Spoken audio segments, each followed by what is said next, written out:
Hi friends, welcome to Cinema Artist Best. Cinema Artist Bestல இப்போ நான் பார்க்க போகிற திரைப்படம் என்னென்னா The Seed of the Sacred Fig. திரைப்படம் வெளியான 2024. இது வந்து பார்த்திங்கன்னா ஒரு ஜெர்மனி நாட்டு திரைப்படம்ங்க. இந்த திரைப்படத்தில் ரைட்டர் சொல்லி பார்த்திங்கன்னா முகமது ரசோலாஃப். திரைப்படத்தில் மெசாரே சாரா இமானா முதன்மை கதை பண்ணியிருக்காரு. அதே மாதிரி ஸ்கோலா குலாஸ்தானி நஸ்மேவா அவங்க ஒரு முதன்மை கதை பண்ணியிருக்காங்க. அதே மாதிரி மோஷா ரோஸ்தானி ரெஸ்வானாஸ் அப்படிங்கிற பண்ணியிருக்காங்க. செட்டாரே மலாக்கி சானாவா ஒரு சப்டைட்டில் பண்ணியிருக்காங்க. இது ஜெர்மன் ப்ரொடக்ஷன் மூவியாக இருந்தாலும் இது ஆக்சுவலாக வந்து ஒரு ஈரான் ஃபிலிம் தாங்க. ஒரு ஈரானில் நடக்கிற கதைக்களம் தான். சரி, த சீட் ஆஃப் த சாக்ரெட் ஃபிக் என்ன மாதிரி கதைக்களம் பார்ப்பாங்க.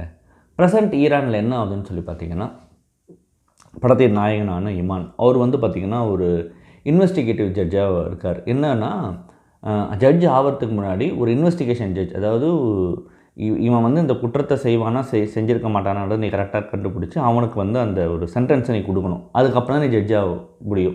ஸோ அப்படி ஒரு பொறுப்பு வந்து இமானுக்கு கொடுக்கப்படுது.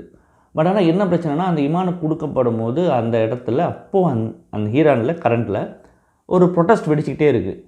நிறைய ப்ரொட்டஸ்ட் நடக்குது. ஈரானோட கவர்மெண்ட்டோட பிரச்சனை அது. இதில் மிக முக்கியமாக என்ன ப்ரொட்டஸ்ட் இது வெடிக்க ஆரம்பிக்குதுன்னா, ஒரு பொண்ணு ஹிஜாப் அணியாமல் வந்துடுறான். அவள் ஹிஜாப் அணியாமல் இருக்கிறத வந்து அவள் வந்து ஹிஜாப் அணிய மாட்டேன்றா. பட் ஆனால் அதை வந்து எதிர்த்து அங்கே இருக்கிற இவங்க பைலாக அது பண்ணக்கூடாது இல்லைங்களா, அவங்க வந்து அவரை சரமாரியாக அடித்து தாக்கியிருக்காங்க. இதில் ஒரு கட்டத்தில் உயிரிழந்துடுறான். இதனால் வந்து அங்கே நிறைய ப்ரொட்டஸ்ட் வெடிச்சிக்கிட்டே இருக்குது. அங்கே இருக்கிற யங்ஸ்டர்ஸ் மக்கள் எல்லாருமே, பெண்கள் ஆண்கள் எல்லா தரப்புமே ஃப்ரம் 16 to 70 அந்த மாதிரி ஒரு ப்ரொட்டஸ்ட் அங்கே வெடிக்குது. அந்த சூழலில் தான் இவருக்கு இந்த மாதிரி ஒரு பொறுப்பு கொடுக்கப்படுது. பட் இந்த பொறுப்பில் இருக்கிறதுனால இப்போ கவர்மெண்ட் அஃபீஷியல்ஸ் அவங்க டார்கெட் பண்ணுறாங்க, இதுமாதிரி இன்வெஸ்டிகேட்டராக இருக்கிற அப்படின்னு. ஏன்னா அவர் கொடுக்குற கேஸும் இந்த ரிலேட்டடான கேஸ் தான். ஸோ இது நீ இன்வெஸ்டிகேட்டர் உன்னை கண்டிப்பாக அவங்க வந்து எதை தாக்கிறதுக்கு சான்ஸ் இருக்குதுன்னு சொல்லிட்டு இவருக்கு வந்து ஒரு தற்காத்துக்குள்ளே ஒரு கன்னும் கொடுக்கப்படுது அவர்கிட்ட. இப்போ இவருக்கு வந்து என்னென்னு பார்த்தீங்கன்னா, இவரோட வீட்டில் வந்து அவரோட மனைவி 2 மகள்கள் இருக்காங்க. அவங்க மனைவி ஒரு டிப்பிக்கல் ஹவுஸ் ஒய்ஃப், அதே மாதிரி டிப்பிக்கல் மதர். அவங்களோட பசங்க பார்த்திங்கன்னா ரெஸ்வான் அண்ட் சானா. ரெஸ்வான் வந்து 21 வயசு காலேஜ் படிக்கிறார். சானா வந்து ஒரு 18 சம்திங் 17 or 18 சம்திங் ஸ்கூலோட இதில் இருக்காங்க வைங்களா, 16 or 17 எப்படின்னா 16 or 17. இப்போ என்னென்னா, இந்த ப்ரொட்டஸ்ட் வெடிக்கிற இது ஒரு பிரச்சனை போயிட்டுருக்கு. அதை தாண்டி அவங்க வீட்டுக்குள்ளே வந்து பார்த்திங்கன்னா இவரோட சூழலால் அவங்க வீட்டில் வந்து வெளில வர முடியாத சூழல் ஏற்படுது. இந்த ப்ரொட்டஸ்டாலையும் சரி, இவரோட சூழலாலையும் சரி. ஒரு கட்டத்தில் என்ன ஆகுதுன்னு சொல்லி பார்த்தீங்கன்னா, இவர் ஒரு கன்று கொடுக்கப்பட்டிருக்கு இல்லைங்களா, அந்த கன்று திடீர்னு காணாமல் போயிடுது. இப்போ அந்த கன்னை யார் எடுத்தாங்க அப்படின்ற ஒரு குழப்பத்துக்குள்ளே இவர் தள்ளப்படுறார். ஒரு நம்ம குடும்பத்துக்குள்ளே நம்ம சதி பண்ணுறாங்களோ அப்படின்ற ஒரு மைண்ட் செட்டுக்குள்ளே போகிற அவர் தான் குடும்பத்தாரை என்ன மாதிரி ஒரு நிலைக்கு தள்ளுறாரு. அதுலேருந்து அவங்க குடும்பம் எப்படி மீண்டு வந்தது, அதே மாதிரி அங்கே நடக்கிற ப்ரொட்டஸ்ட் வந்து அந்த கவர்மெண்ட் என்ன மாதிரி ஒரு கவர்மெண்ட்டாக இருக்குது, இன்றைக்கி என்ன மாதிரியான ஒரு ஒரு சுதந்திரம் இல்லாத ஒரு மக்கள் அங்கே வாழ்ந்துகிட்டு இருக்காங்க அப்படின்றதையும் இந்த படம் எப்படி ஒட்டி பேசுது அப்படின்றது தான் அந்த ஒட்டுமொத்த கதைக்கிழமைங்க. Seat of sacred fig this is வந்து one of the very absolute and brilliant political crime thriller from Mohammad Rasoulof நான் சொல்லுவேன். இந்த படம் வந்து ஒரு இந்த க்ரைம் பொலிட்டிக்கல் த்ரில்லர் வந்து இதுக்குள்ளே வந்து எக்கச்சக்க மெட்டஃபர்ஸ், அதை ஒன்றுத்தையும் மெட்டஃபர்ஸை தாண்டி நம்மளை ஒரு ஸ்விங்கில் வந்து கொண்டு போய் ரசிக்க வச்ச ஒரு பாயிண்ட் இருக்குது பார்த்தீங்களா, அது அப்சல்யூட்லி பிரில்லியன்ட்ங்க. ஏன்னா இந்த படத்தில் அதிகபட்சம் இருக்கிற கதாபாத்திரம் 4 கதாபாத்திரம், நடுவில் சில கதாபாத்திரம் வந்தாலும் 4 கதாபாத்திரம் மெயின் கதாபாத்திரம். மேக்ஸிமம் ஒரு இடத்துல தான் கதை நடக்குது. இவங்களை தாண்டி பெருசாக கதாபாத்திரங்கள் இல்லை. யார் 2 பேர் வந்துட்டு போகிறதோட சரி. ஆனால் இதை மட்டுமே வச்சுக்கிட்டு ஆடியன்ஸை ஊக் பண்ணுறது ஒன்று இருக்குது பார்த்தீங்களா, it's not a simple thing. இந்த படத்தில் அவர் பண்ணியிருக்கார் director. That was simple terrific. ஏன்னா ஒரு இடத்துல கூட இந்த படம் வந்து சலிப்பு தட்டலை, போர் அடிக்கலை. அடுத்தது என்ன ஃபீல் தான் உண்டாக்குது. ஏன் அதை ரொம்ப இங்கே ஸ்ட்ராங்காக சொல்கிறேன்னா, ஏன் அதை இங்கே ரொம்ப ஸ்ட்ராங்காக சொல்ல வேண்டிய சூழல் ஏற்படுதுன்னா, இந்த கதைக்களம் எடுத்துகிட்ட கதைக்களம் ஒரு பொலிட்டிக்கல் பாயிண்ட்.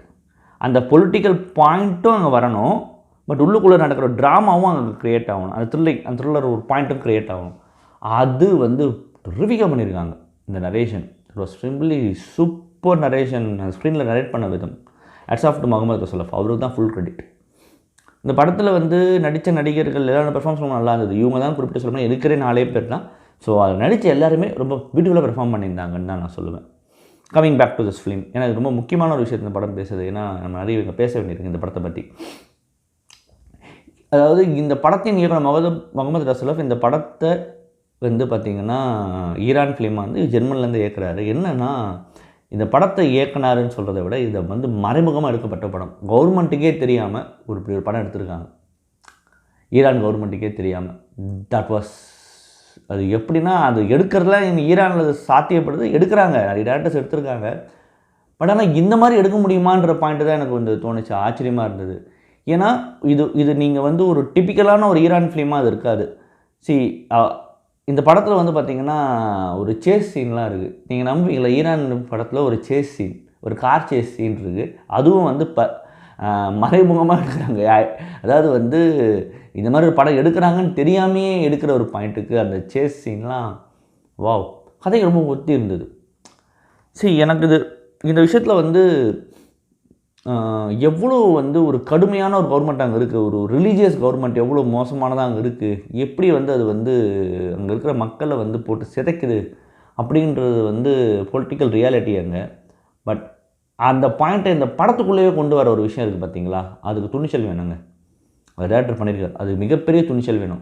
ஏன்னா இந்த படத்தில் நான் சொன்ன கதாபாத்திரங்கள், அந்த அப்பா கதாபாத்திரம் வந்து ஆக்சுவலாக ஒரு மெட்டஃபோர். அவர் வந்து ஒரு ரிலீஜியஸான ஒரு மனிதராக இருப்பார், ரொம்ப வந்து நல்லதே பேசணும், நல்லதே சொல்லணும், எல்லாம் சொல்லுவார். பட் ஆனால் தனக்குன்னு வரும்போது எப்படி இருப்பார், நான் சொல்கிறது செய்யலைன்னா தனக்குன்னு ஏதாவது ஒன்று ஆயிடுச்சுன்னா அதுதான் ரிலீஜியன். அந்த மத குருகள் பண்ணுறது, மதம் எப்படிப்பட்டதாக இருக்குது, இவங்க எப்படி நம்மளை ஏமாத்துறாங்கன்றது அந்த அப்பா கேரக்டர் வச்சு சொன்ன விதம்.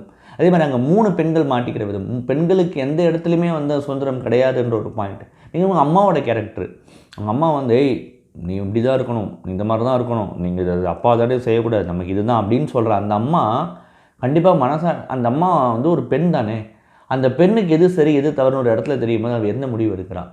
என்ன தான் அப்பா ஒரு ஒரு ஒரு கணவனோட கட்டுப்பாட்டுக்குள்ளே இருந்தாலும் பட் ஆனால் எது சரின்ற முடிவு அவங்களுக்கு எடுக்க தெரியும். ஆனால் அவங்களால அதை வந்து ரொம்ப நேரம் ஹோல்ட் பண்ண முடியுமான்றது தான் பாயிண்ட். இந்த படத்தில் ஒரு காட்சி வரும், தன்னோட தோழிக்கு ஒரு பிரச்சனை நடக்கும்.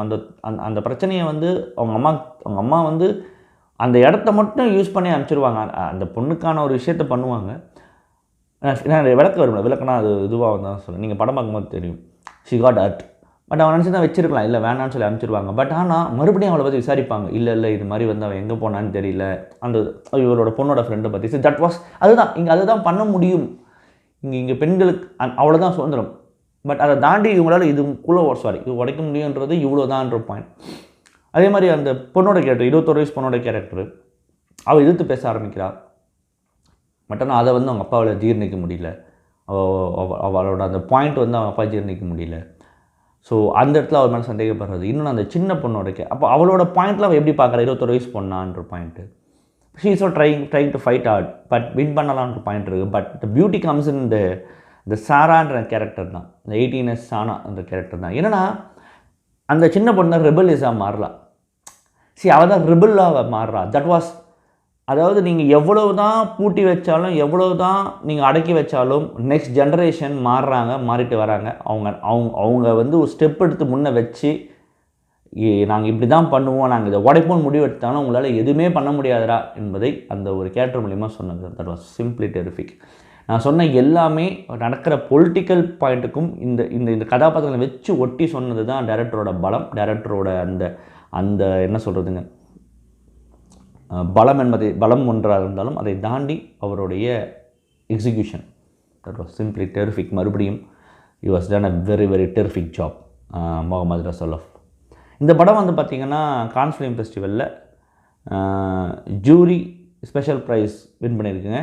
அதே மாதிரி ஃபிப்ரசி ப்ரைஸும் வின் பண்ணியிருக்கு. அதே மாதிரி ப்ரைஸ் ஆஃப் தி எசிமெனிக்கல் ஜூரியும் வின் பண்ணியிருக்கு. அதை தவிர்த்து இந்த படம் உயரிய விருதான பாம்டி அவார்டுக்கும் நாமினேட்டாக இருக்குங்க. டெஃபினட்டாக நீங்கள் த சீட் ஆஃப் த சாக்ரெட் ஃபிக் படம் பாருங்கள். ஒரு மிக சிறந்த படத்தை பற்றி உங்களுக்கு கண்டிப்பாக இருக்கும், சந்தேகம் இல்லைங்க. மறுபடியும் உலக சினிமாவோடையோ இல்லை ரீஜனல் சினிமாவோடையோ இல்லை சாஃப்ட்வேர் சந்திக்கிறேன்.